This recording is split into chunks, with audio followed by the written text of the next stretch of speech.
Welcome to the Genius Factory. Enjoy the video. You start by choosing where you'll remove shorts, desktop or Android. You install a filtering extension now because extensions let you hide UI elements quickly. You sign into YouTube to keep preferences consistent, then enable the extension and open YouTube. Once done, you'll create a small custom filter rule to target the shorts shelf and remove the shorts button. This is the first concrete change that prevents shorts from appearing. Next, you write and apply the filters. Use the extension's element picker to block the shorts shelf and the shorts button, and add network rules blocking URLs that contain /shorts. Make sure to apply those filters globally and refresh YouTube. That removes most shorts from the site and search.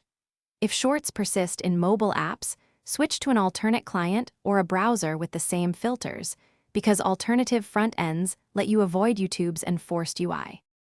To finish, clear cache and hard refresh so YouTube loads without cached shorts elements. Then test in incognito with your extension active to confirm removal. If you see residual shorts, inspect the element and update your filter or add a more specific selector. Conflicts between extensions can reintroduce UI pieces, so disable others temporarily. If the network blocks fail, use a blocking host file or alternative client as a last resort. That usually resolves.